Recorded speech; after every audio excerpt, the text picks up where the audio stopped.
ও গো শুনছো, আমাকে এক গ্লাস পানি দাও না। হ্যাঁ হ্যাঁ, তুমি বসো, আমি পানি নিয়ে আসছি। এই নাও।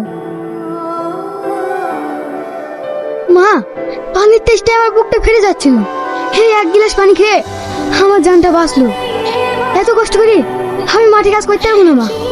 ওগো, আমাদের ছেলেটাকে এত কষ্টের কাজ না করিয়ে স্কুলে ভর্তি করলে হয় না? ইচ্ছা তো আমারও হয়, কিন্তু কি করবো বলো, পড়াতে গেলে তো অনেক খরচ।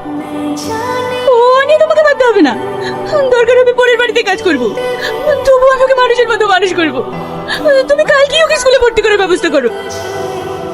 বলছি বাবু, কালকে আমার ছেলের পরীক্ষার ফিসের জন্য কিছু টাকা লাগবে। যদি এই মাসের মাইনা সহ 500 টাকা বেশি দিতেন তাহলে আমার খুব ভালো হতো। এই গরিবের ছেলের আবার পড়াশোনা কি রে? পড়াশোনা করে চাকরি পাবে নাকি? তার থেকে এক কাজ করিস, কাল থেকে আমার বাড়িতে নিয়ে আসিস, গাড়ি মোছা কাজ করবে, তাও কিছু পয়সা পাবে।